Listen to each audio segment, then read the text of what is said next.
नमस्कार, Konkan vision news मध्ये आपलं सहर्ष स्वागत। आज आपण मडुरा गावी देऊळवाडी मध्ये आहोत। सुरेश परब यांच्या घरी गोव्यातून आज वास्को मतदारसंघाचे जे आमदार आहेत ते कृष्णा साळकर आहेत, ते आज आलेले आहेत। त्यांचा आज सिंधुदुर्ग जिल्ह्याच्या तळकोकणामध्ये दर्शनासाठी आलेला आहे। सर नमस्कार, कोकण विजन न्यूज मध्ये आपलं सहर्ष स्वागत। आज तुम्ही ते आलात, एक कोकणवासियांसाठी काय मेसेज द्या? कोकण आणि गोवा हे साधारण एकच भागाचा हे आहे आणि गणपतीचं महत्त्व आमच्या भागामध्ये खूप आहे।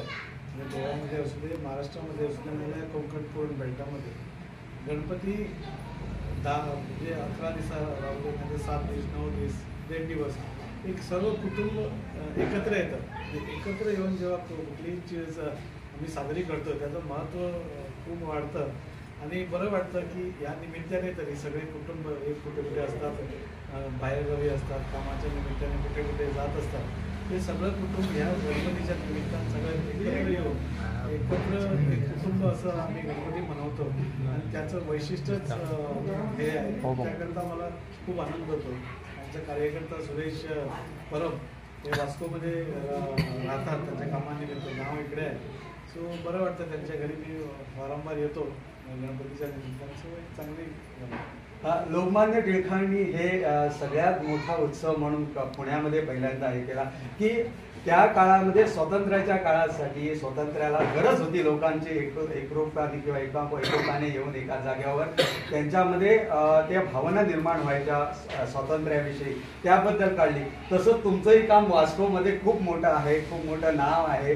तुम्ही पण तिथे विकास कामं बऱ्यापैकी केलेली आहेत आणि त्या वास्कोमध्ये नाव असल्या कारणामुळे आज तुमची ही सीट आहे, ही नावारूपाला आलेली आहे, त्याबद्दल काय सांगा? सगळ्या कार्यकर्त्यांचा आणि लोकांचा सपोर्ट, म्हणजे गेली कित्येक वर्ष वास्कोमध्ये तशी विकास कामे झाली नाही, पण आता आमच्या सरकार भाजपा सरकारच्या म्हणजे प्रमोद सावंत सर आमचे मुख्यमंत्री आहेत, त्यांचा पूर्ण पाठिंबा आम्हाला आहे आणि त्यांचा सपोर्ट घेऊनच सगळ्यांच्या लोकांच्या आधारे वास्कोची विकास कामे खूप आता चालू आहे। आता पावसाळा संपल्यावर त्याची चालना पण लागेल। सो बरं वाटतं की वास्कोमध्ये पण काहीतरी होतं। आता आपण बघितलं की कृष्णाजी साळकर आमच्या सोबत होते, त्यांचा एवढा कार्यकर्त्यावर विश्वास आणि प्रेम असतं। त्यांनी आता मडुऱ्यामध्ये येऊन त्यांच्या कार्यकर्त्याला भेट दिलेली आहे आणि त्यांच्या घरी येऊन गणपती बाप्पाचं दर्शन केलेलं आहे। यश महादेव, कोकण विजन न्यूज, मडुरा।